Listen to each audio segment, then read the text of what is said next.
and we are live on the PHU Dynasty podcast. This is episode 103. Back at it again with another recap and a preview. We're going to try to keep it shorter this week. The 2 hour, it's just too much. It's just too much for 1 week. It's just too much. So we'll do only the players that had giant weeks or really shitty weeks. We'll just try to keep it to the surprise performers, high level performers, and then we'll get into the matchups, which have already started. Starting right now, we're watching the game as we do the podcast. We're truly live for the preview. Crazy game so far. It's almost halftime. So let's get started right with it, Sean. We had a great week of games. Week 4, we knew it was going to be a big week for matchups. We had the Tank Bowl. We had the Armadillos Cheese Fries matchup. We also had Long Gamers Bombers, which turned out to be a complete banger. Every game was extremely close, really outside of the Battle Axes versus the Lambs. So let's get started with we'll do the Armadillos and the Cheese Fries first. Just points everywhere. So many points. It feels like almost everybody had at least a decent week, if not a great week. I really think we should probably start with the duds because everybody kind of lived up to the expectation for the most part.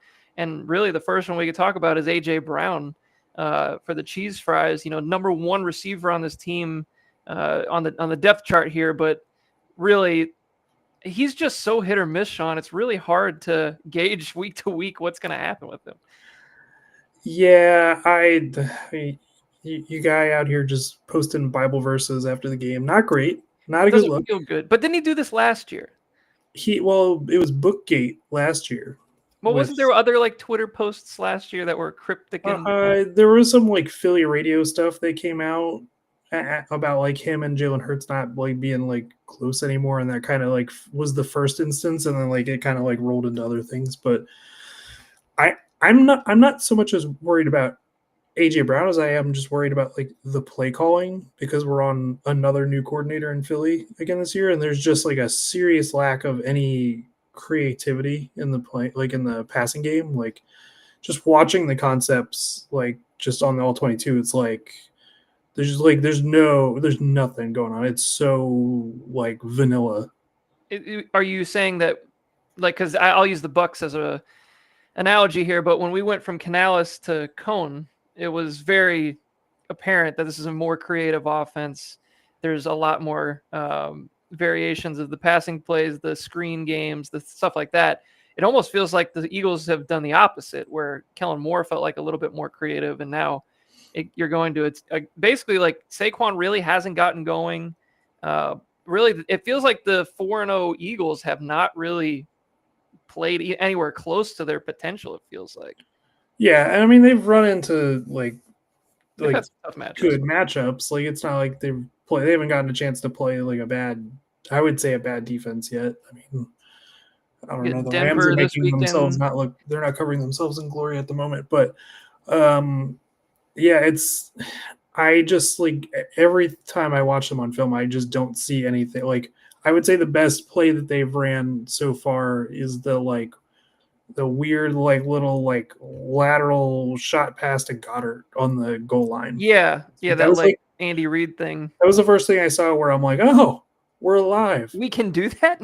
So yeah, and I mean they weren't really needed. They're really Sirianni's the kind of coach where it's if he can just hold back as much as possible, he will.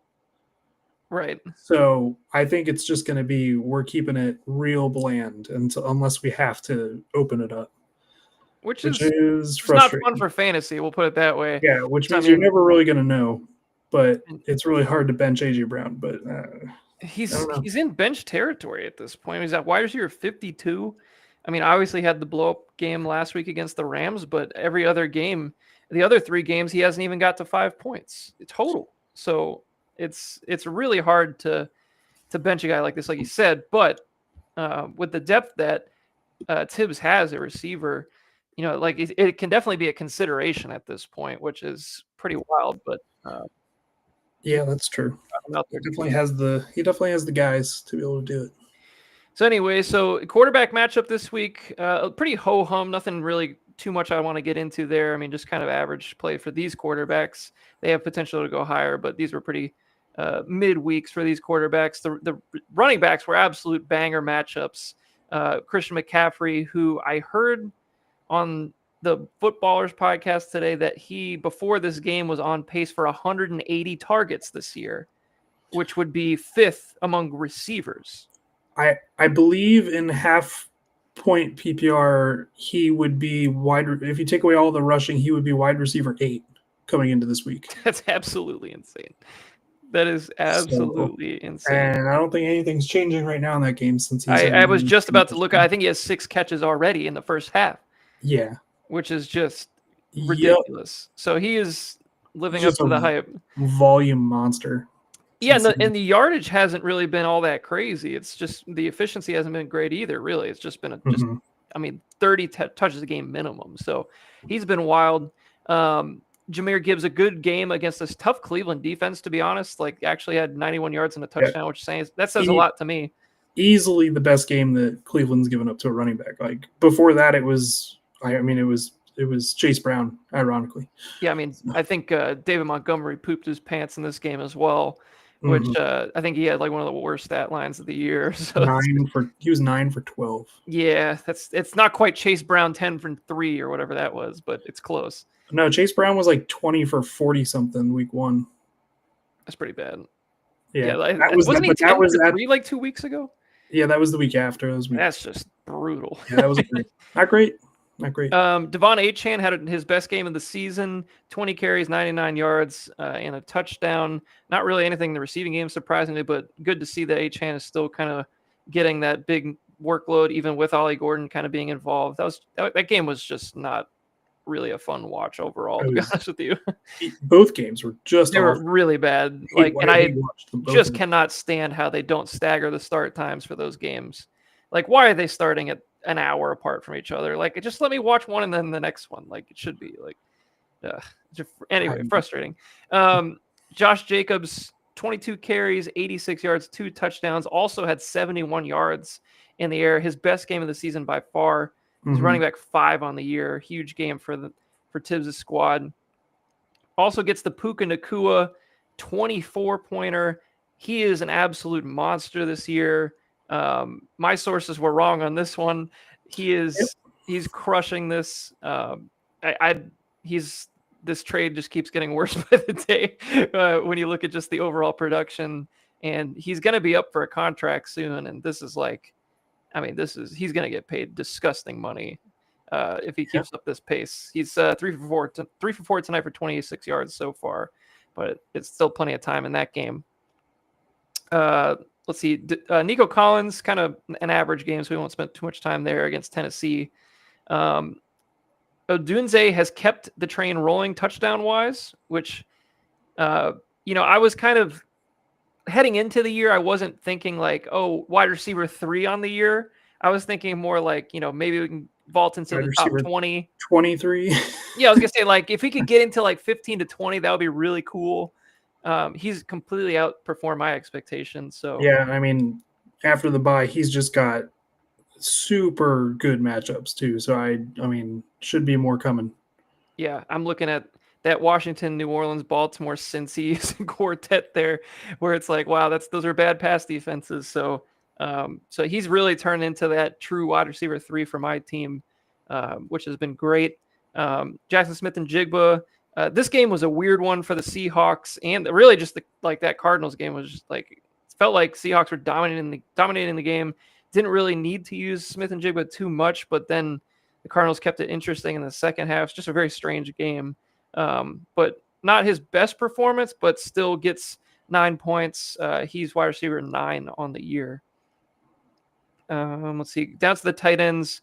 Big names, not a lot of big production. Brock Bowers, until he gets rid of that knee brace, I'm not trusting him really at this point until he's fully healthy. Yeah, he didn't even practice today, so we'll see. Yeah, I'm starting Kincaid as it stands right now for this next week. So Kincaid's been hit or he's been like a big play machine this year, which has not been his MO. The first, he's getting like 20-yard catches, but like he's the guy that like I'll start him and he'll go 1 for 8. And, Yeah. and it'll be like, oh, well, I tried. It's like you try to ride the wave, but he's inconsistent.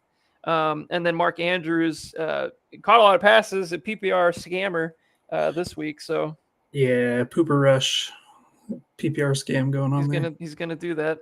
Omarion Hampton, big game, best game of the year by far. Looked explosive when he actually had the lanes, which is what we talked about a couple of weeks ago. Mhm. It's like if this guy can get shit blocked up, he's gonna be good. He just needs it to be blocked up. They're gonna need him. They're gonna need him a lot Absolutely. the next few weeks without Joe Alt. So No Joe Alt is a huge issue. I think he's gonna be just peppered with just so many targets the next few weeks, just getting the ball out quick. So I think McConkey's going to get a step up out of that too. Like he's been pretty bad to start the year, but things around the line of scrimmage now that they're literally going to have to do these shorter routes. That feels like it favors Quentin Johnson more than Ladd McConkey. I think they're the mesh guys. I think those are the two guys. Like I think if they're going to run that mesh off, it's going to be one of those guys. So I mean, Quentin Johnson. We'll get to him in a second, but I have thoughts and I have a proposition to ask you in a little bit. So that'll be fun.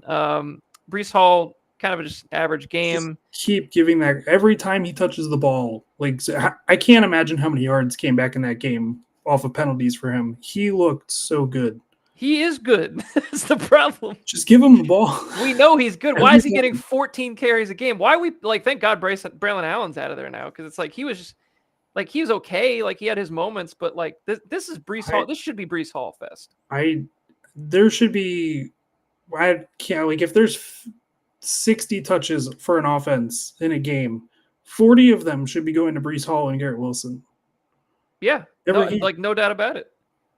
I don't drive me fucking crazy. I don't get it. Anyway, boy, Trey Benson, what an absolute like killer for the cheese fries here. Having Connor, having the backup Trey Benson, they're both out now. So I did everything right. He had the backup plan.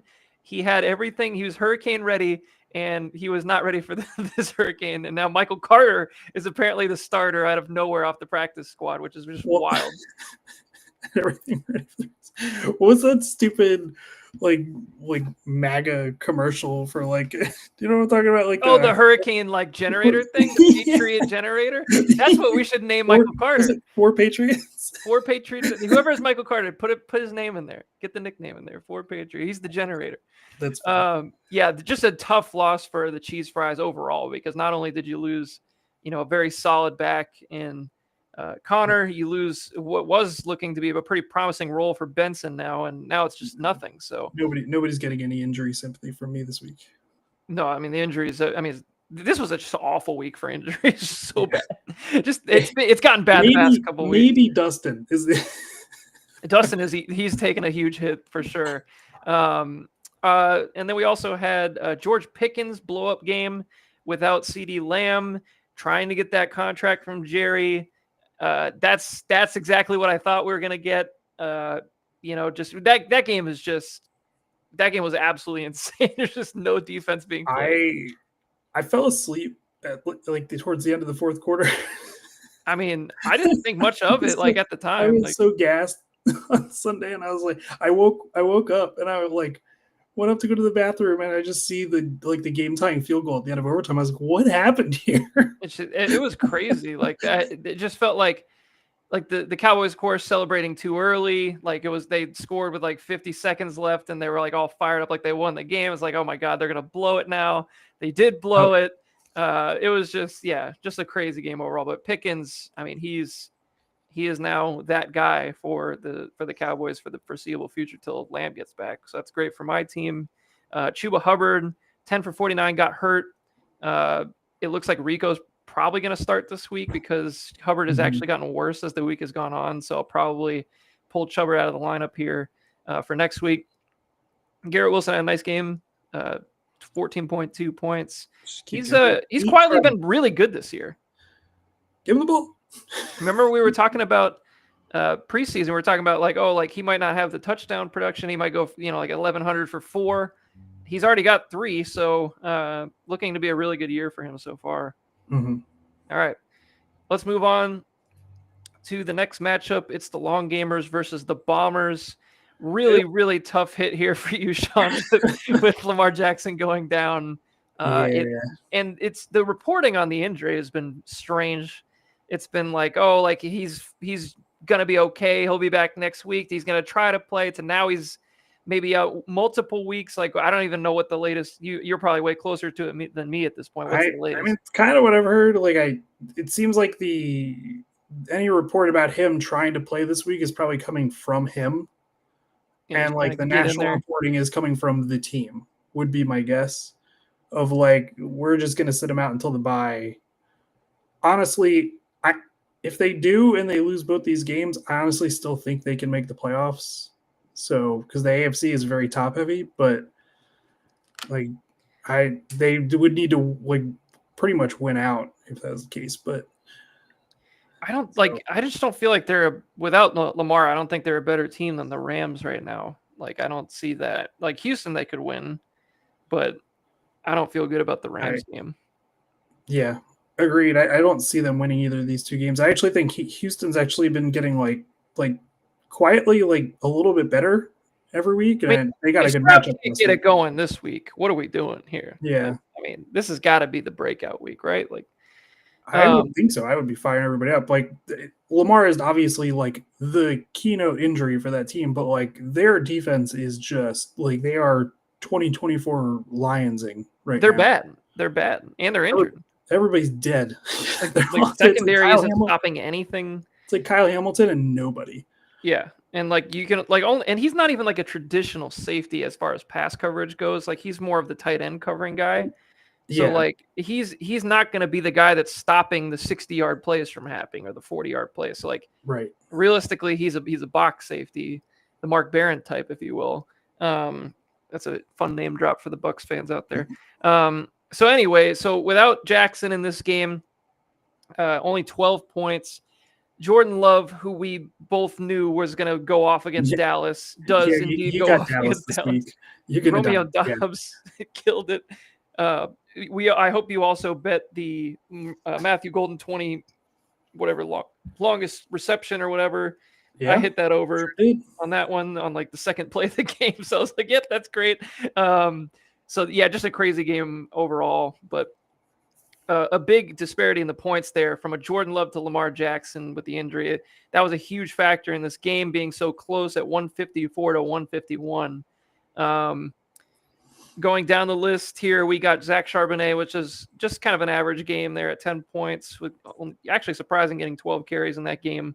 Thought he might get a little more Ken Walker in that game, but not really the case. J.K. Dobbins, 16 for 101. Did not get the touchdown, but got you the 11 points, which has got to feel good against a really bad Cincy defense. I was going to say, against that defense, it feels a little light. Doesn't feel good, yeah. I mean, it's fine. It's really hard to complain about like 11 and a half points from just about anybody other than like your quarterback. So it is what it is. Yeah, it is what it is. Luckily, Jimbo continues to roll against a very bad New Orleans team. Jimbo is absolutely smashing this year. He's the number one running back. 16, 26, 18, 20. He's putting up the numbers that like Saquon was putting up last year about around this time. Like this is extremely good production. I've been very wrong on James Cook since he's gotten the contract. So he looks to be incredible and absolute fire him up every single week, no matter what. Sun God, 2 touchdowns and 70 yards. He's just motoring right along. He's got 6 touchdowns in 3 weeks. He sure does.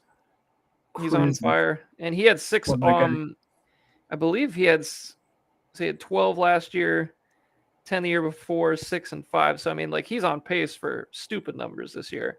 This is what I wanted to get to. So Ja'Marr Chase, we're gonna have a discussion on Ja'Marr Chase. If you were in a redraft league, somebody offered you Quentin Johnson for Ja'Marr Chase, you have to make the deal, don't you? Like it's crazy. Yeah, I will say they have played a hellacious few weeks of opponents. Like, and it's not about to stop now. Like they've got 2 more weeks of just it's awful. The AFC is just tough in general, but the second half of their year schedule really isn't that bad. as we far got as matchups. Detroit, Green Bay, Pittsburgh. Yeah, it's bad. And That's then not great. it's Jets, Bears, Pittsburgh, Pats, New England, Dallas. It's not that bad. Baltimore. Yeah. So, like, obviously in Dynasty, it's not like he's trading Jamar Chase, but like, you just got like. No, I'm just saying. Yeah. Oh, You can't not have him like in the lineup either, which is the even harder part. Like it is definitely like a fun thought experiment of like how low can I buy this guy if you're like a team that's like 4-0 in redraft or something right now. Yeah. Which if you have Jamar Chase, you'd be really lucky to be 4-0 in redraft. But yeah, I think you probably took him in the first, probably. Or you're the other team. But like I would consider it depending on like what I'd have to give up. Like I just think it's the fact that we can even discuss Quentin Johnston for Jamar Chase in a redraft league is just it just shows you how we can do as much research as we want, and we can sit here and crunch the numbers as much as we try to do, and literally we have no idea what we're talking about sometimes. So it's just like it just all can change so quickly. But I heard that on the Footballers this morning, and I was like, oh my God, that is actually like a legitimate discussion at this point, which is crazy. Do you think because of like how many, sorry, this is going to be a tangent, like how many quarterbacks have been getting hurt the last few years, which it feels like it's been a lot over the last couple of years. Like, do you think we're better off investing it like in a redraft setting, like guys that are more insulated with like these top play callers as opposed to like trying to find players matched with like top tier quarterbacks? So for instance, like a Joe Burrow versus like taking like who's a good example of this? Like a Ricky Pearsall. Was it just because I see his name right there on a Kyle Shanahan offense, who on a random ass Thursday night, Mac Jones is fucking lighting him up. Yeah, I think that's a really interesting point because, like, if you look at a guy, for example, like Justin Jefferson, who has a great play caller and a great OC and great everything in Kevin Stefanski. That is a better example because they're more like they're on the same tier, basically. Receivers, yeah. Yeah, and like it just shows you like, oh well, this coordinator can make Carson Wentz look somewhat respectable and make Josh Dobbs look respectable and like that. Yeah, I think that would be a good thing in redraft. But honestly, I just feel like at least for our league, like we always prioritize running backs. I feel like we're back ahead of the curve again because like it's been a little like everybody kind of went towards the receivers in the first rounds. We never really did. And realistically, like 2 or 3 of the receivers every year have some sort of issue like what we're saying. So it's like I feel like now like we're back where I think next year people are going to go back into the running backs again. So they're not going to take like a CD Lamb so high, and they're not going to take, because the injuries are tough to you can't bet on it, but like you gotta that's a huge deal. You gotta Warren Buffett the fantasy landscape. If people are buying high on one end, you gotta buy low on the other end. Yeah, pretty much. Just good old fantasy stock exchange. So we had Drake London finally have his breakout performance, which never doubt had to feel good after I have him in redraft, and I absolutely needed it because it was getting really hard for a while. Unfortunately, he goes right into a bye week next week, which sucks. But Marvin Harrison had the most insane game. It was a roller coaster ride. It was the most incredible just watch because he was horrible in that first half. And when he caught that touchdown in the second half, it looked like he had it was like Rory winning the Masters. Like he was like, it's like, oh my God, I can finally breathe again because it's like just the expectations and the pressure is like, oh my God, just so I thought it was really nice to see him catch one because I like Marvin Harrison. I want to like him. But fantasy-wise, he's just been really tough to trust. But he really looked good in the second half of that game, so maybe that's the turning point. And then he does get Tennessee next week, which is nice.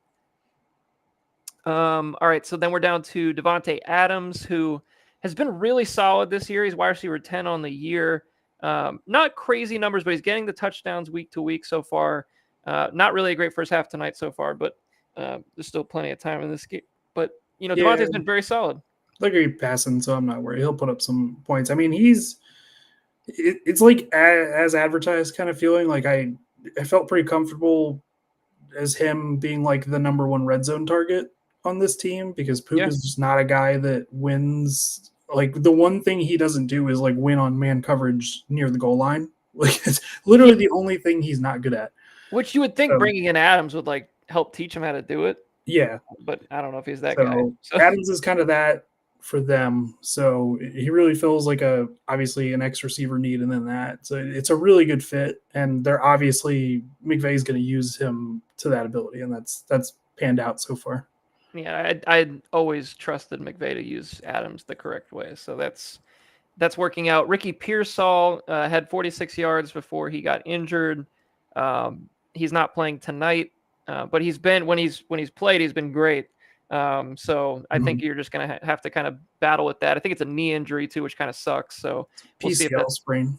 yeah, that's a tough one. That's a linger too. So we'll see if that continues. But really, Justin's team really needs him to keep manning down that third receiver spot at this point, with Chase not really producing quite as much as we thought. So down into the tight ends, Tucker Kraft, not really a whole lot going on. I know he was banged up as well, but fine at this point for tight ends. You can get 5 catches for 56 yards is quality at the tight end position. Honestly, for being honest, I would love to have 6 points sometimes at this point, but can't really say the same for Hawkinson, who's been pretty slow to start the year. I mean, the first 2 weeks were big nothings. He had the touchdown against Cincy, but he's kind of just falling into this like chain moving. Like I said, he kind of just looks slower to me. I don't. Maybe it's just my eyeballs deceiving me, but he just doesn't look quite the same as he used to. Down into the flex players, Cam Scattaboo is a dog. He's got to be on my short list for most fun players to watch right now. Like he's just like him blocking, him doing anything is exciting. It's just fun to watch. I'm just an appreciator of all the memes out there of Cam Scattaboo just smashing his head into things. All the videos I've seen are hilarious. Just like he's just I hope it just continues. I just hope he stays healthy at this point, because that's like there's no way that guy ever plays a full season. Like he's gonna miss time. I mean, I really think that Scattaboo could be a league winner for teams in redraft league specifically, because if you probably got him in the 11th-ish round, 10th-ish round, like he is gonna get stupid volume from here on out. Dable loves him. Jackson Dart loves him. They have great chemistry. Like he's not coming off the field much anymore, I don't think so. Definitely this draft pick is very much worked out for the Bombers here, so that's pretty sweet. Cortland Sutton had a nice game. He's been really good this year outside of that just dub or that complete dud Indy game, but he's been great. Just going to keep firing him up. And Travis Etienne has been a huge hit. Just absolute rebound fest here for the Bombers, who once again desperately needed Travis Etienne to rebound. He finally got it between him, Scattaboo, and the Seattle pairing. We can feel pretty good about the running backs at this point here for the Bombers, which is really great considering where we were kind of talking about the Bombers preseason and like what this is going to look like. Yeah, and not a guy that got started, but he also has Woody Marks. Yeah, who's on the come up as well. And every time he's gotten the ball, he's looked very good. So I just think I think they're idiots to not use him. It's funny. Their run game looks pretty competent. Looks fine. Like it has looked like okay to good like most of the year. It's just the pass pro is just terrible. Yeah, they're pretty bad. Yeah. So bad. Alvin Kamara, he's just not getting a ton the receiving yards is not there. Yeah, and like I kind of thought that like when you're down like they have been in so many games that he would be more involved in that way. That hasn't really been the case. So at this point, he's kind of just a running back at this point, which is like I think he's an RB3 to flex. I mean, his numbers at this point kind of mirror like a Chuba Hubbard production at this point, which is like a lot of just carries, not a lot of receiving work, but he's been good. He's been efficient in the times he's gotten the ball. So maybe they'll get some better game scripts as they start getting easier matchups here. Get New England and Chicago coming up, so those should be like some reasonable matchups for him. And then Tyreek Hill might be done. Like, it's all gone. I mean, we should spend a second just to talk about at least like how good he was. I mean, because this might be the last time we talk about him for a long time. I mean, if you look at these career numbers, I mean, a perennial top 10 receiver, he had a receiving finishes of 1, 4, 2, 3, 2, 7. I mean, he was an absolute superstar for basically a decade. Mhm. So just, I mean, as much of a Jagaloon as he is, he was one of the best players in league history as far as the PHU Dynasty League history goes, and obviously was a part of a couple big trades throughout the years.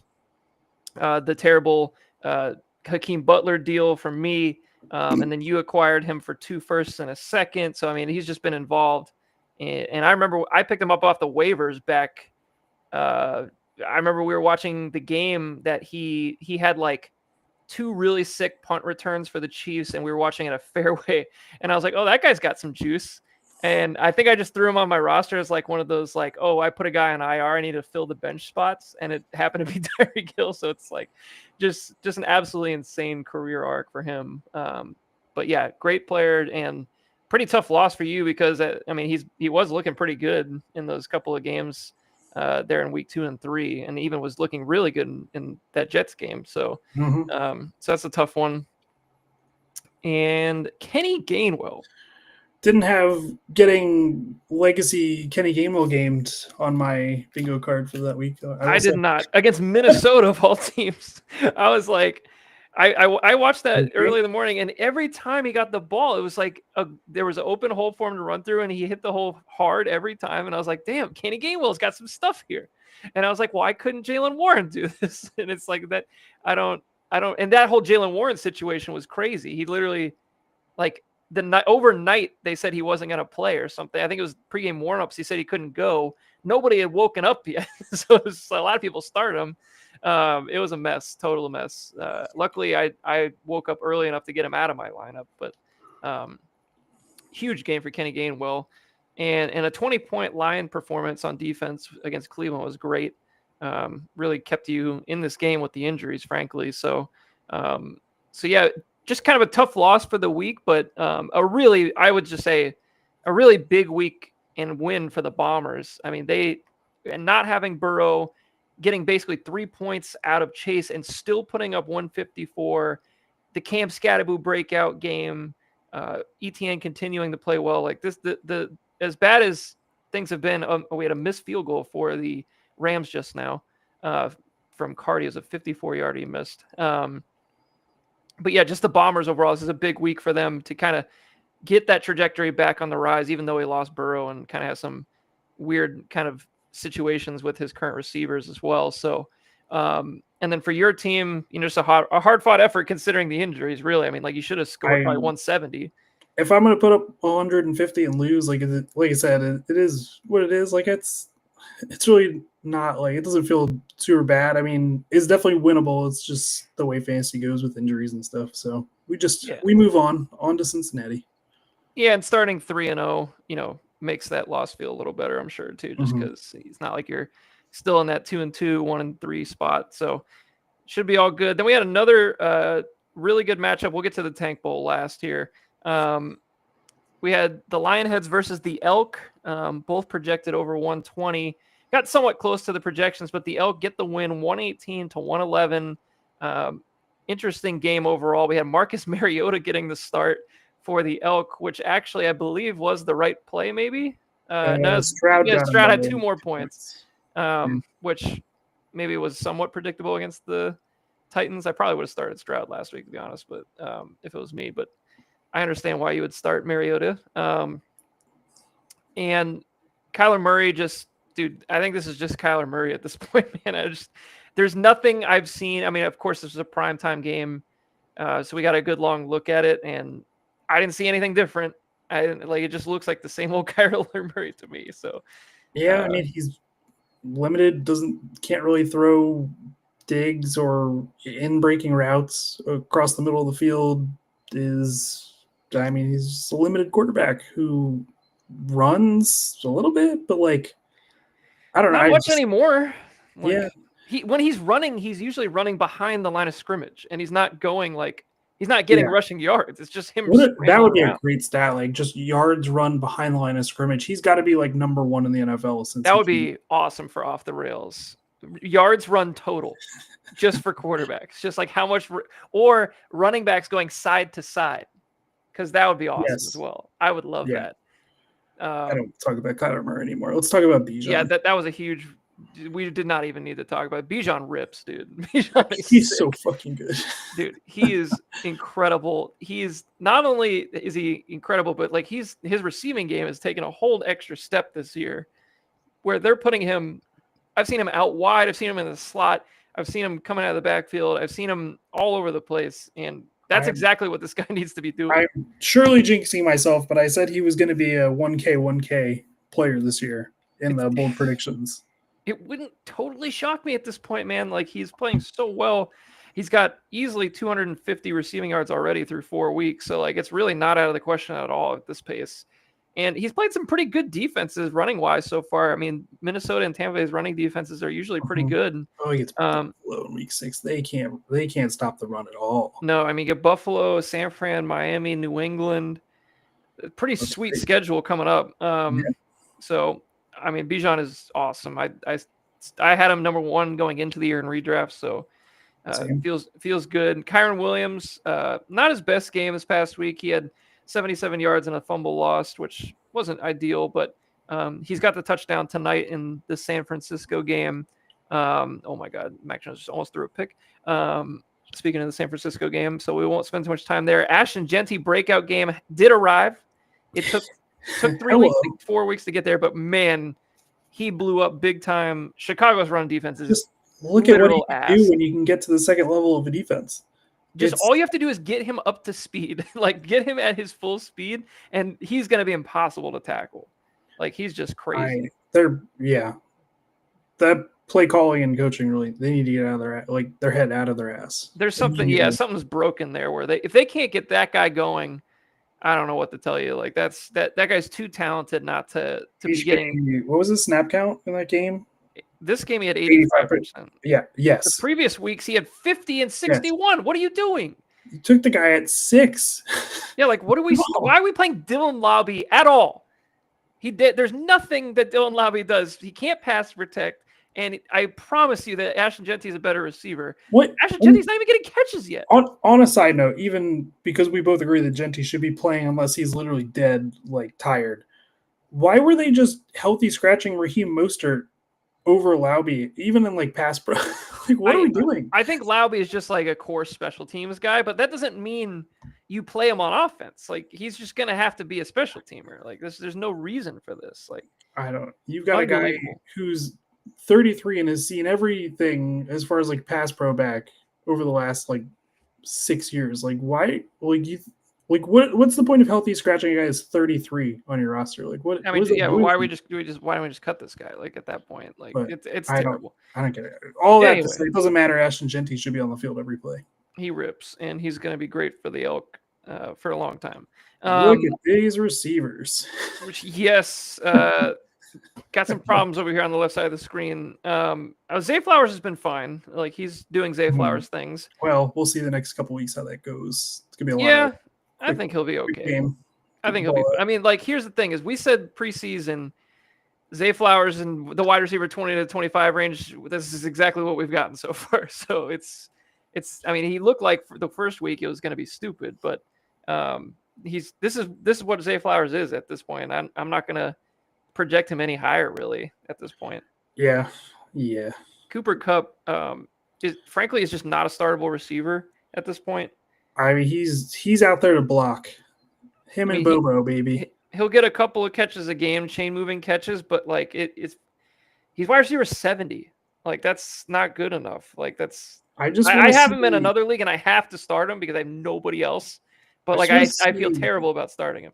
I want to see their 12 personnel with Horton out there with JSN and Arroyo and Barner. I think that I mean, they have some speed at that point, man. Like, that's some real speed. Anyway, and then Jacoby Myers, I just think he's just not a good fit with Geno. No, Geno loves to sling it around. Yeah, I don't know. He's more of the chain moving type. That's the thing is like not having McLaurin really hurts this team, but Vincent's receivers they're definitely not good right now. But I mean, help will be on the way when McLaurin comes back. But even then, like, you're still going to have to figure out this third receiver spot. Because basically we're just looking at, Even when McLaurin comes back, like an oblique injury is not something that just like that's a lingerer too. It is. I would be actively looking. I mean, luckily Matt Golden seems to be ramping up a little bit more, which is good. I like that. It's not great for Vince this week, but I love a first round rookie coming off of the bye. That feels good. The post bye bump is a real thing in the NFL, especially for receivers. So and he gets Cincy. Yep, you're gonna fire him up. Yep. So agreed. Hopefully that's the answer at wide receiver 3 here, with getting McLaurin back maybe as well, which would be great. Going to the other side, Devontae Smith. I mean, that whole receiving core is going to be hit or miss all year. We just talked about that. Yep. Did not complete a pass in the second half of that game. Feels good. That was the coaching adjustments in that second half of that game were wild. Emeka Egbuka is still really fucking good. Andrew McCoubert just giving him the gift of a long-ass touchdown. Truly did. Absolutely misplaying the ball. It was just a freebie touchdown basically, but he's gotten his target's gone up every single week. It's never felt so weird to say out loud, like, wow, the Eagles defense played really well, except for these two specific plays in the game. Otherwise, I thought they played really well. Yeah, it's a good effort. I mean, we really didn't have much going on offense for most of that game. Also, I've been looking up at my top screen, which has the game on. Every time I look up, Kendrick Bourne is getting a catch. I'm playing Kendrick Bourne. James is starting. So I don't know what's going on here. Well, he played with Mac Jones in New England. So that's not too bad. That adds up. Hey, the connections are there. Anyway, we also had Ted McMillan in this game going for 6 points. Carolina fucking stinks. So, I mean, like the fact that he's even getting to a wide receiver 30 value at this point is a good thing, because that whole guy really needs to get in the end zone for being. He has not scored. He's in Trey McBride territory. Who we'll just talk about actually right now. Look at that big segue.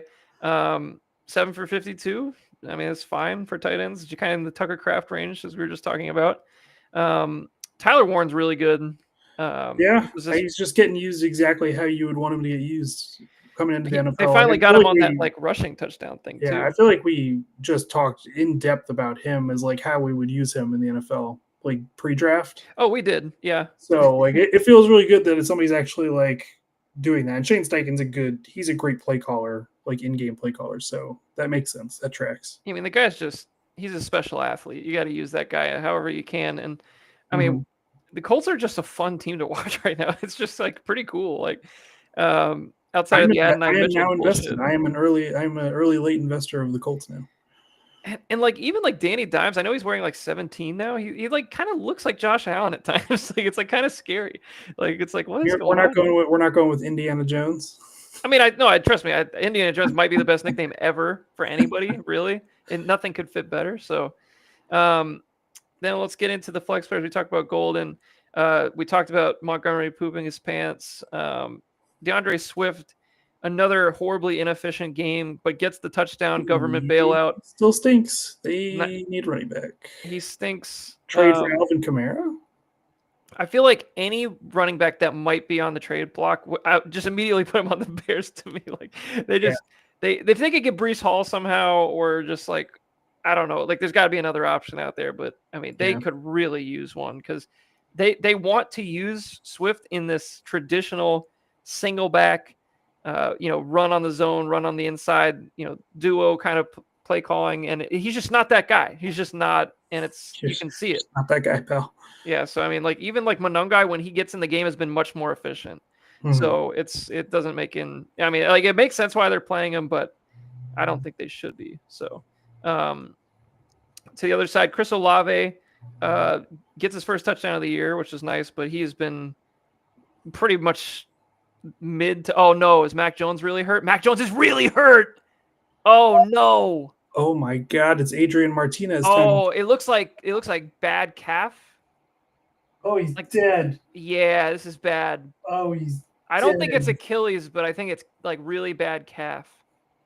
Wait, didn't they wasn't their third stringer Rourke? Kyle Shanahan just stared. Like, you gotta be fucking kidding me.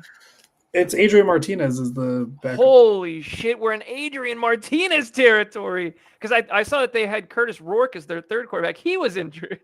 So they're down to their fourth quarterback. the report came out like a couple hours before game time that Purdy's setback was more of a week-to-week injury than it was just this week. So I don't understand this injury. He just got sacked. It didn't look like anybody landed on him or his foot caught or anything. oh, it's just. I mean, he's really holding it. Oh my gosh. Yeah, no, he's not playing, dude. This is it. Wow. All right, that whatever's going on with that training staff, dude. I don't. It's been like this for 5 years. I feel like.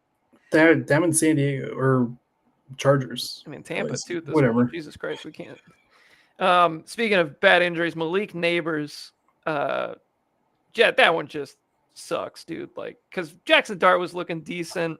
Cam Scadaboo was finally turning in the corner there, and it's like now we're back to no Neighbors. We're back to Darius Slayton and Wandale. Is funny, like side by side. There's no way where I'm not gonna sound like an asshole here. Where like Malik Neighbors tore his ACL and like he was in such bad pain, but then you like put that next to like Tyreek Hill literally blowing up his knee, and he was like just wild. Like he couldn't be happier. Did they put him on? Well, I think his was so bad they probably put him on pain meds or something. Like I think you just hit like a certain like shock to your system with that much like happening to your knee. I don't know. It's just it's just crazy. Like I mean, Neighbors was like the classic turf ACL injury. Oh yeah, it's classic life, baby. I honestly thought that tackle on Hill was kind of bullshit because that guy did a full gator roll on his leg while he was out of bounds. And I was like, I thought that was kind of horseshit. So, I mean, I didn't love that, but I am not a religious guy. I pray once a year, and it's when the Eagles play at MetLife to make sure everybody gets healthy or stays healthy. I mean, that's a bigger discussion. There's just no reason. Like, I mean, well, I know the reason. It's money. But the NFL, it needs to be like every team has the ability to get grass on the field. Every team. So, like, why are we not doing that? Because I know for I don't even care if it's turf at this point. Like, you don't see Detroit have so many injuries. Like, it's it's true. There's only certain fields. Like, it's just so stupid. Yeah, I don't get it. I just feel like, well, so I know for a fact, like Jerry here in Dallas will for the World Cup games and the CONCACAF games on the side, he'll bring in grass, and then for the actual Cowboys games, they get this shitty turf, which claimed Dak's leg one year. Charge $5,000 a ticket for people to come watch a game. Absolutely. Well, I mean, dude. You know what's even worse about MetLife is that 2 teams play on it. Yeah. So you wouldn't even be paying full price to replace it. I would assume be 50-50 into it. And I don't know how it's structured there. I would assume it's 50-50. And like the level of players it's taken to like Saquon, Neighbors, Aaron Rodgers in that first year. I mean, it's been tough, man. And this is a big blow for the Elk. I mean, this is, a guy that he expected, especially after that week 2 game, that he was going to be, ascending into that top 5, spot in redraft. And everybody kind of thought he was going to pop up there. You pair that with just the disappearance of Mr. Ladd McConkey. Like it's tough. That's really tough. I mean, like Ladd is just kind of taking a back seat at this point. And like, really, now we're looking at this top receiver. Is like, who is it for this team at this point? Igbuka, I think. It has to be Igbuka, which is kind of wild. I mean, obviously he's getting Worthy back, who looked very good again last week. Yes. So I think that'll help the cause. But, for this year, it's looking a little bit bleak with the injury situation. The quarterback situation still isn't great. Yeah, the good news is the running backs are looking solid, so that's nice. And Tyler Warren has definitely been as advertised so far. But outside of that, tough week for the Elk, even though he got the win. But at what cost? What did it cost? Everything. Great week, great game. And let's go down to the Battle Axes Lambs before we get into the Tank Bowl. So we have the Battle Axes not having a great week, getting a 113, but still getting the victory against the Lambs, who finished with 82 points, dropping down to 0-4. Battle Axes improving to 3-1. Not a great week for the quarterbacks here. Mayfield really made up for it in the second half. He didn't do shit in the first half. So that was good to see, at least to get you back to that 20-point floor that we kind of expect around that for Baker. Saquon hasn't been like incredibly great like he was last year, but he's still getting the touchdowns. He's still putting up points. He's RB 14. He just But hasn't once had again, any we're just explosives this year. That's yeah, been and I think that's the scheme difference. related. I just like there's I think not it's just offense related because it's all like what we're connected. talking about. Yeah, Yeah. yeah, I but will say the offensive line is just down bad. Like for a team that really doesn't have anybody out, the offensive line is very banged up. So I mean, Lane Johnson's been in and out of the last 2 games. Landon Dickerson's playing on a torn meniscus, basically. yeah, I mean Cam he's been Jurgens grinding. has been like he missed a lot of practice in like game time last year with a neck, and then Mailata I know came into the year hurt, but they're not disclaiming it. Yeah, I mean it's just not the same unit. They've all been not as good as they were last year. Yeah, But I mean, you pair that with like guys just kind of hurt and like scheme that's not as good, and that's what's going to happen. So yeah, it's kind of a double whammy right now for Barkley. Mm-hmm. Jordan Mason kind of got shut down a little bit. They basically knew that was the one thing that they had to do to stop this offense, and they kind of did. His snap percentage hasn't really changed at all. Another 49er is now injured. I don't even know who this is. Oh, that's a tough one too. He's been pretty good. Yeah. Jesus Christ, dude, this is crazy. Thursday night games, baby. Great. Well, that's another piece of the puzzle. Jordan Mason, yeah, we move on from that. We have Quinshon Judkins has been really good over the last couple of weeks against 2 solid defenses. Absolutely catching an L on that. I think he's going to be. I would have him as an RB1 this week. Yeah, I mean Minnesota, especially on the road in London, I believe, with Dylan Gabriel at quarterback, like they're going to run the shit out of the ball. Yep. So that'll be interesting. Derrick Henry, he's going to be an interesting discussion going throughout the rest of this year, because if they're in these poor game scripts like they have been the last couple of weeks, he's just not on the field that much, man. He was only 39% of the snaps this past week. He just doesn't do anything on third downs or in those shotgun formations. Like it's kind of a tough spot to be in right now.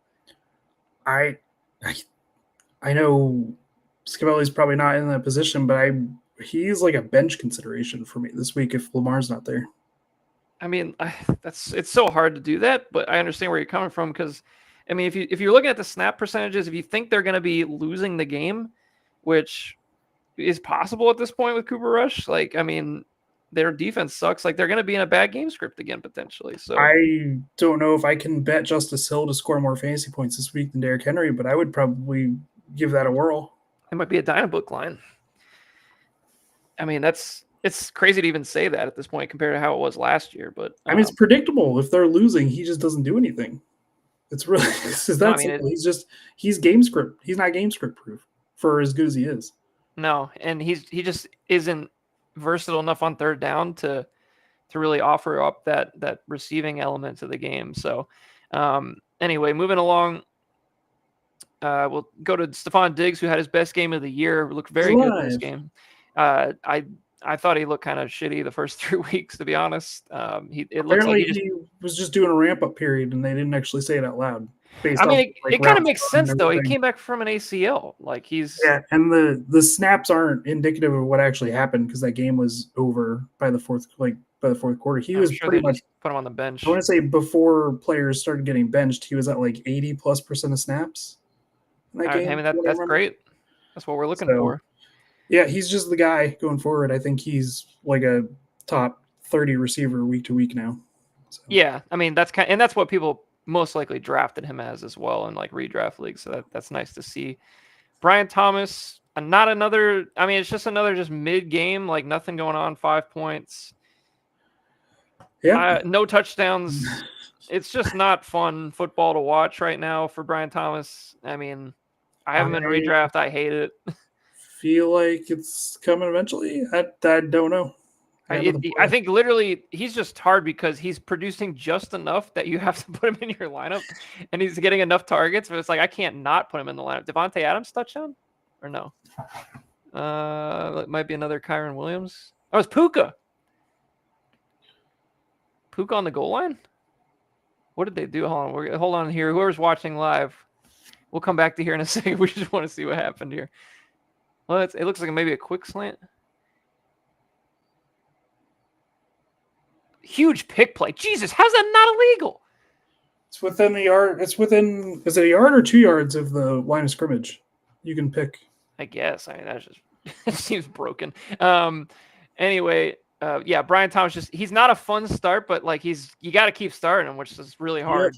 Yep. T. Higgins is benchable at this point. I mean, once they get into the better matchups, I'd probably be okay playing him. I've got him in redraft in another dynasty league, so I will be playing him. This passing game is just really hard with Jake Browning right now, man. It's really not fun. Yeah. But yeah, Scavelli needs him to, like, if Scavelli's going to win the championships here, like, he has to have him come back to something in that top 30 receivers, because I mean, there's only so much that the rest of these receivers are going to be able to do. Keon Coleman had the big week 1, but really has not gotten that same production at any point since then. Game scripts have been, I mean, the schedule wise, it's been a great schedule for the Bills this year so far. I mean, their schedule is just not difficult. They might not. What, like, are they going to lose 2 or 3 games this year? Like, maybe. I mean, I would say 14 plus.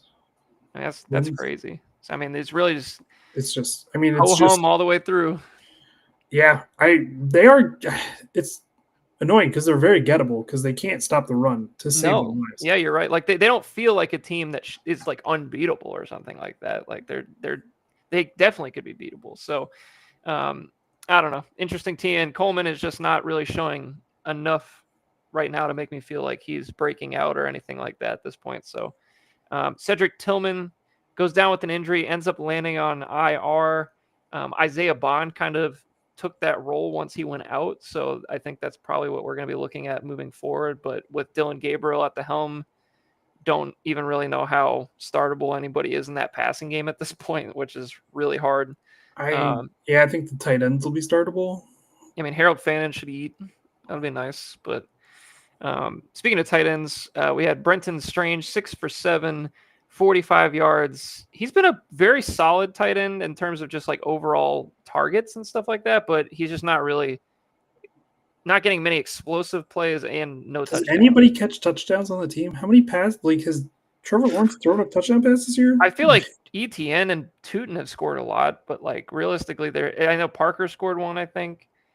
So I don't even know. It's a great question. I'm investigating. While you investigate, Hunter Henry 2 for 2, a long touchdown catch following his 21-point performance last week. Don't tell anybody I cut that guy.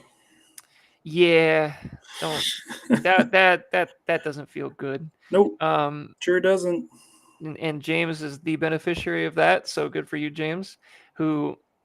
He's thrown 5 touchdown passes to who?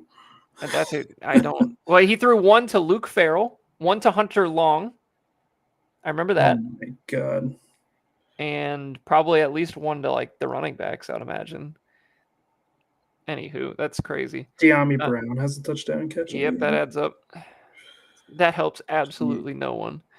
Sure doesn't. All right, into the flex players here. We had Bucky Irving, 15 for 63. Also had 100 yards catching passes. He had lost a fumble and scored a touchdown. So a really good week for him. But unfortunately, he's very unlikely to play this week. He was on crutches last time I saw on Peter Report. Mm-hmm. It sounds like he's not playing at all this week and might not be back. Really feels like a really good week to catch Scavelli's team. Yeah, seriously. I mean, if you're going to get basically no T. Higgins, the other injuries, like it feels Derrick Henry, like, it's a good week to be. I don't know who. We'll find out who's playing Scavelli here in a second. I don't remember. Justin. Oh, well, that's a good team that he needs it too, because like with the neighbor's injury and all the other stuff going on, he definitely needs that. TreVeyon Henderson, I thought this was going to be the big breakout game for him against Carolina. He gets the touchdown, but he just doesn't get a lot of carries. Like it's like 7 carries. It just doesn't feel like enough. They're just committed to all 3 backs apparently at this point. Even with the fumbles, that's wild. I don't agree with it at all. I'll say that. I just don't know why you take this guy in the second. I will not acknowledge it. Yeah, I mean, you're not a good team. Like they're not functioning highly at this point. So like, why are we not trying some new things? I just don't get it. They've been fine. Drake May is functioning highly right now. Yeah, I'm just saying, like, the team as a whole, just like it doesn't feel like they're hitting on all cylinders by any means. So, like, why not try some new stuff in the backfield? Anyway, Yeah, Tony Pollard, he's literally this poor guy. he's just locked in for like these stat lines for the foreseeable future. I think just like, give him something to work with. This team God. sucks. This team absolutely sucks. Hey, Eric, let's keep it a buck. We ass. One of the best quotes of the year of all time. I love Cam. Let's keep it a buck. We ass. I mean, how do you? He's like, we're 0-4. We've dropped a quarter of our games. I was like, dude, this guy is telling it like it is. I love him. Brian Callahan is toast. I've never seen a guy so fired before he's been fired. He just feels like a dead man walking. That guy is fired. And it just makes that Vrabel firing look so shitty in hindsight. Like what? Yeah. Like that's what you chose ahead of Vrabel. It's so bad. And I probably gave up his play calling duties already. I've got a fun. I don't know if they're getting a couple guys back this week. I would love for them to get Latham and Sweat back on defense, but like I feel like they're going to win in Arizona this week. Mac Jones is back on the field, by the way. Wow. I didn't. Based on the way it looked initially, it did not look like he was going to. He just cramp up. Again. It had to be something like a tweak or something like that because he doesn't look comfortable, but still. He does seem like kind of a baby, so cramp seems like that. Kevontae Turpin, a nice tank commander here, 3.4 points. Oh my God! Look at all those kick yard returns, though. Sean, I have him in off the rails. I believe he's the number 3 receiver on the year in off the rails. So I just wanted to point that out while we're here. That's wild. Because he is absolutely smoking people in the kick return game. So that's been fun. Ollie Gordon was not a factor in this game, really. I mean, he's getting some carries now, but like not really a whole lot going on there in that matchup. And then I think that's Stevenson kind of talked about this offense in general is just running it's just inconsistent. Everybody seems to be splitting 9 and 8 carries a week. Kevontae Turpin's wide receiver 6 and off the rails. That is unreal. That is just so wild. And I picked him not really thinking too much about the kick return yards. I was like, I still thought he might just be involved in the Cowboys offense in general, which he has been. But the kick returns, I mean, that is a huge factor in that game. Marvin Mims is 9. Yeah, he rips in that because he's a great kick returner too. Mire DK is 14. Who knew? I didn't even know he was going to be the punt returner. Holy shit. If I knew he was punt returning, I would have picked him. Oh, Vince got him. He drafted him. What a great draft pick. Kudos to Vince. That is a great off the rails draft pick right there. That if you could get a 4th round rookie to be wide receiver, what do you say, 9? What was he? He's 14. Oh, that's so good. I love it. Nice. All right, let's get into our last matchup here. It's the Tank Bowl between the Muskrats and the Plague. Both teams put up good numbers, good solid numbers in a Tank Respectable Bowl. Performances all Very around. respectable performances. Patty Mahomes 35 burger, which is, really, I mean, kind of feels like the ceiling at this point for Mahomes. Without the receivers that he has. Yeah. I think with Rice coming back, it should be higher probably. But I was thinking about laying some money on him for MVP with Rice coming back. I mean, he seems to be ramping up over the last couple of weeks. I'll say that. Like, I know that Giants game, he didn't do a lot for fantasy, but like they performed well in the game. I just think if he's like they turn around and since they have no run game, like I think the media is just dying to vote for him for MVP again. Oh yeah, they just need a little tiny like, oh, give me something so I can vote on you. And as soon as they get it, they'll get it. And they have some good matchups coming up against like Detroit in a couple of weeks is a fun one. We got the Buffalo game in week 9, Denver right after that. So there'll be games where he could have his MVP moments, if you will. So it would not surprise me at all. Danny Dimes, not a great week. He's had a couple of slower weeks here since the initial start, but he does get Vegas this week, who can definitely be beaten. I was listening to the podcast this morning, the Footballers podcast. They were saying there's no team that runs more cover 3 in the league than the Raiders, and Danny Dimes statistically is the best quarterback this season so far at beating cover 3. So like that would be kind of. I traded for Michael Pittman, so I would love that. Although he just popped up on the injury report as soon as I traded for him. So Of course. Because why wouldn't he, Sean? That's just how that works.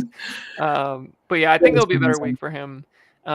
Nick Chubb still getting touches, but I still think, like we were talking about earlier with Woody Marks, I think that's going to start slipping away a little bit more here as time goes on. So probably not super usable in the future here, but might still have a couple of playable weeks left. But for this team, he's definitely going to play. So that's another piece of the puzzle. Emmanuel Wilson, a nice little start for 8 points. And then Justice Hill with 3 carries. Being bullied into finally picking up Justice Hill, and then he puts up 23. And then he drops the 23 burger. I'm no longer going to assist. I don't think we should either. At this point, we should just let him just do what he's got to do.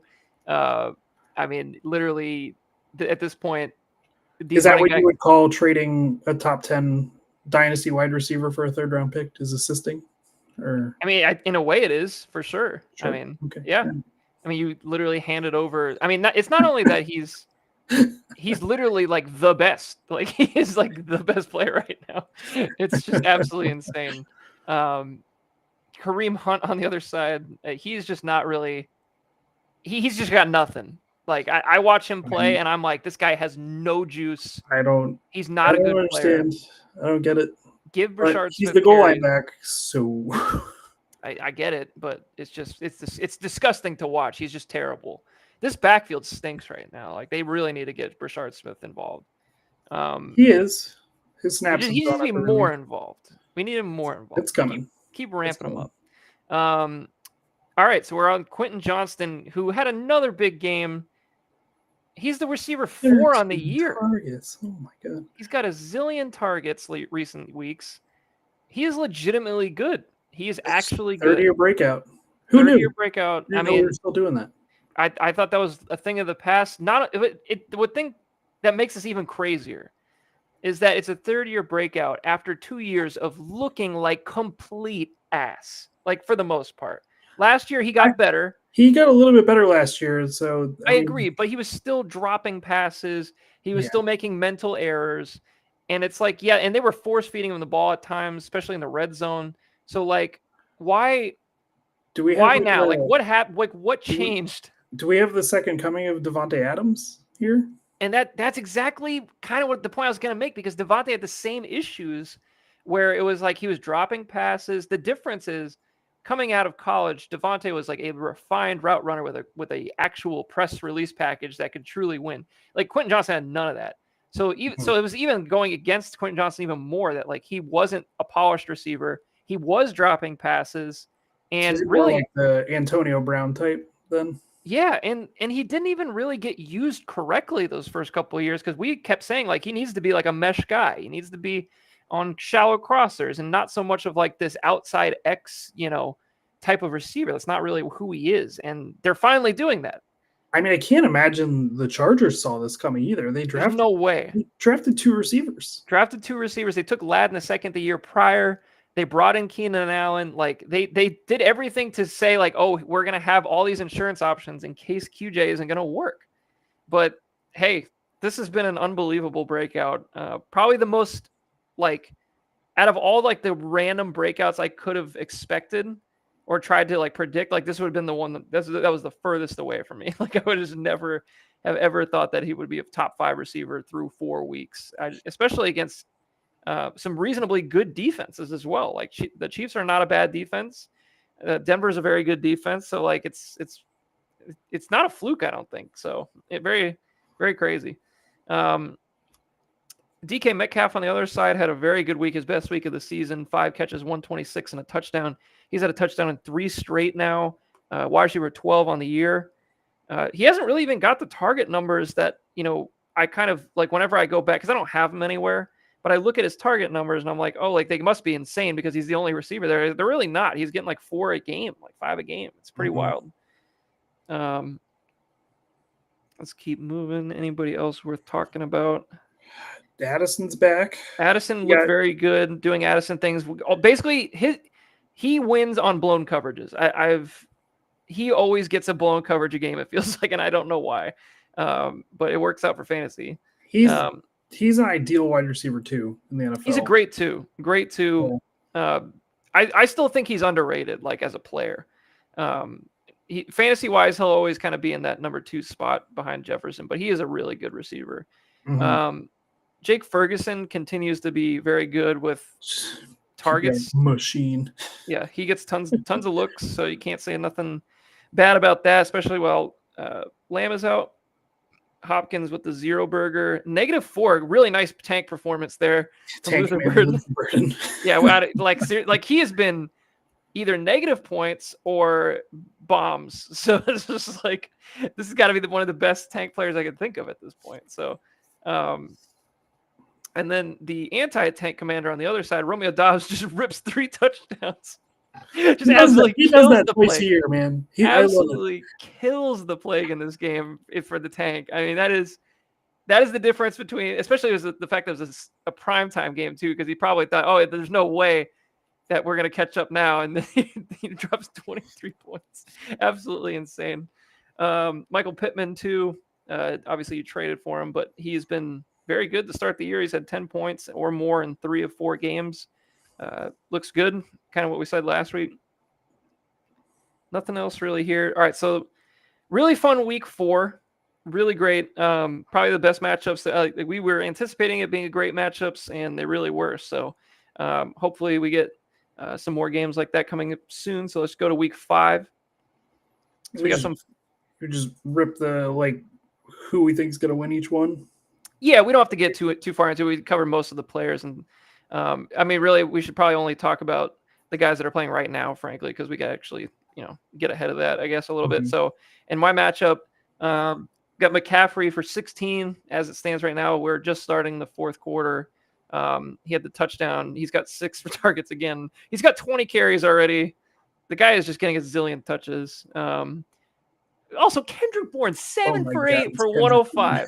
He's here. The lamb chop himself. Yeah, it's just classic James, just finding ways to get 10 points, 11 points. He's really good at this kind of stuff, finding these random guys that just put up numbers. So the fact that he's somewhat keeping pace with Christian McCaffrey is absolutely insane. So good for you. Good for James to figure that out. Just real quick, looking at these matchups real quick, I think Jordan Mason is an absolute landmine this week. I think he's going to score 4 or 5 points this week. I mean, Gibbs did beat Cleveland last week, so it's not like they're unbeatable, but I don't love it. They're not going to have their center or their right tackle this week. That's huge. And it's on the road. They're playing the Browns. Yeah. I looked at some advanced stats. They running backs or average yards before contact for running backs against the Browns. It's a negative number so far this year. That's insane. They are half a yard ahead of the next team. They are in the backfield. I mean, on the flip side, you got Quinshawn against Minnesota, which just got gashed by Kenny Gainwell. So I'm gonna be betting some stuff on him this week. Betting some stuff. I'll be laying some dough down, if you will. Yeah, not a whole lot of other interesting matchups I'm seeing. Devon Achane against Carolina should be good. I like Hampton, JMO. Yeah. I like the Isaiah Davis start. He'll probably score some points against Dallas because I agree. Everybody scores points against Dallas, and I think the Browns defense is probably going to win that game by themselves, and that'll probably be 15 plus points from your defense. Yeah, I'm really, really happy with that matchup this week. Kind of a interesting bye week already because I don't have a Dunze for this week. I'm probably not playing Bowers at this point. Jaylen Warren's on a bye, so it's kind of interesting week. It feels like it's so early for buys in my head because we just started the season, but there's already buys. All right, so let's go to the next game. Long Gamers Muskrats. That's your squad. I think. Well, first, I guess let's go back and pick our game. What do you think here? I was just gonna say I'm gonna pick me. I think in this one. Give me the Dillos. I'll take it. And the Muskrats, Long Gamers here. You got 1 point from Devontae Adams so far, which is not ideal. But what are we doing? I mean, I saw that they're targeting him. There's not really anything happening. Any crazy matchups you're seeing here? No, it's kind of a Goff against Cincy feels really nice. yeah. I mean, if there was ever a time for Lamar to get hurt, I love seeing Cincinnati on the schedule. Yeah, with your stack as well. My only fear is that they just don't run for like 6 touchdowns in that game because they love to just go full testosterone on people, especially on the road. So we'll see. But yeah, I mean, it's a good matchup. I'm happy with it because if Pittman plays, I think he's a good start. He'll have a good week this week against Vegas. Their outside corners are bad. Yeah, QJ versus Washington feels pretty good on his side. And we are just ripping Theo Johnson this week with Tucker Kraft on the bye. Yeah. Let's I mean, go, baby. He's gotten targets. He just doesn't do anything. Yeah, I mean, hey, he got a touchdown last week. He got the first Jackson Dart touchdown pass. Maybe he'll get the second one. So I played Prize Picks 2 weeks ago on that Kansas City game. I took Theo Johnson for over 1.5 catches, and he got 1. So I'm just done with Theo this year. I'm pissed at him. Yeah. I'm upset with Theo. All right, so I think this is a pretty easy pick for me. I'm going to go with you as well, and we'll move on to the Baton Rouge Bombers versus the Plague. The Plague have a player right now, Demarcus Robinson, out there firing up the tank commander himself. He's got 39 yards, respectable number. It's still not over either. Let's look for some interesting matchups here. I don't love the Seahawks running game against the Bucs defense. Bucs defense is incredibly stout against the run all year. I mean, it's the flex plays for me. That's the highlight for me of this matchup. Let's take a look here. Yeah, Scatterboo against New Orleans. That's hot. Scatterboo, ETN, Woody Marks. Week. I love all that. Really good, and that's probably going to be where you're going to see the biggest point differential. Especially look at the flexes on the other side. Yeah. Yeah. That's that. They're bleeding. It's not ideal, but it is good for the Plague to get. I mean, obviously he doesn't really want to win these games, but to get Addison back when he really needs receiver help is huge. So I'll say that. And then Godwin coming back as well for the Bombers is a boost. I imagine he had 10 targets last week. So I mean, they didn't really ramp him up. They just threw him right back in there. So I'm just intrigued to see how they actually use him moving forward. Yeah, he only got like less than a third of his routes out of the slot this first week back. So just strange, yeah. Mm-hmm. All right, well, we'll have to see how that progresses. And then our next matchup is a good one. It's the Battle Axes versus the Elk. Pretty good even matchup in my opinion. Kyron Williams has 10 for 40 and a touchdown along with 29 receiving yards. So he's at 12.9 already. Doing Kyron Williams things. Which is very Kyron Williams things. 12 to 15 points every week. Rams defense for Scavilla, only 1 point so far. I just saw Colby Parkinson target in the end zone, which was why are we targeting Colby Parkinson in the end zone? I don't know. Davante Adams is literally right there. I just don't understand. I mean, they have 3 other tight ends better than Colby Parkinson on this team. So it's true. So I don't understand that at all. Anyway, let's look at some matchups here. Anything crazy? We got Stroud against Baltimore, which if there's ever a week for him to get it right, that feels like one of them.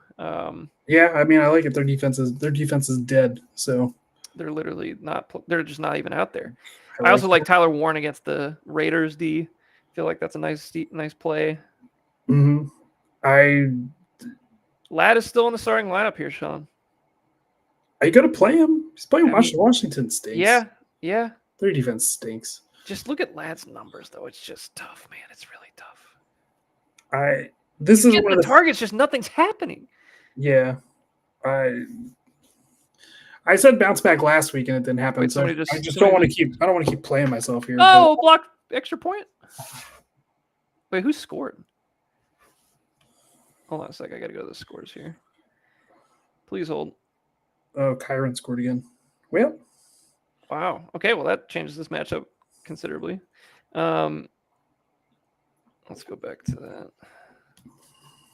Yeah, now we're at 19 points. So that's now the projections are almost dead even at this point. So it should be an interesting matchup here as well. Bucky Irving is in the starting lineup for Scavelli as it stands, but that's probably not going to be happening as well. So I guess we should probably see who he's going to replace him with. Yeah, this is feeling like an Elk win to me. It's starting to look that way. I mean, it might be Might be Alec Pierce, Malik Washington would be an option, perhaps. Yeah. I don't love those options. That's the problem. Yeah, the depth is getting challenged, and the depth is not We a knew strength of this team. no, we've identified that early in the preseason. So even with the acquisitions he made, it might not be enough. And then finally finishing up with the Cheese Fries versus Lionheads, another good matchup. Cheese Fries getting 12.5 points so far out of Puka, which is just exactly what you expect at this point, if not more. This is one of the better matchups of the week, Sean. This would be an interesting one. Sorry. Getting crushed by the bye this week for the Lionheads. Yeah, let's take a look at that. So we got the Pittsburgh buys. We got Wicks on a buy, Matt Golden on a buy, Bijan on a buy.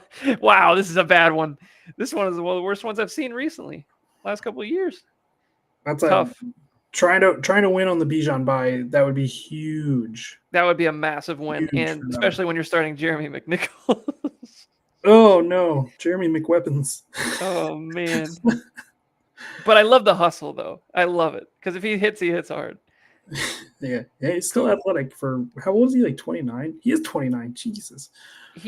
I remember him getting cut from the Bucks for some dumb reason on Hard Knocks that year with Jameis. That's how long he's been around. So it's like absolutely. I still think it's crazy that he's around, to be honest. But Kyler gets Tennessee this week. That's got to be like, come on, Kyler. Let's pull it together this week. Like this has got to be it. Yeah, you would think. And I mean, like you can't play Penix this week. Bryce Young against Miami. His quarterback situation is just not ideal. Nope. It never looks good, especially when you're going up against Josh Allen on the other side. That's not great. Not great. Now Mac Jones' hand is now injured. They're working on his hand on the sideline. This guy's not having a good time. This team is not having a good time. All right, Sean, who are we picking in this game? I'm gonna go with the Cheese Fries. I'm going Cheese Fries as well. The flex plays alone. Breece Hall might score 50 points this week, playing Dallas. He's got the really backfield to himself. Oh my God, he's got Gibbs against Cincinnati. Oh, holy shit!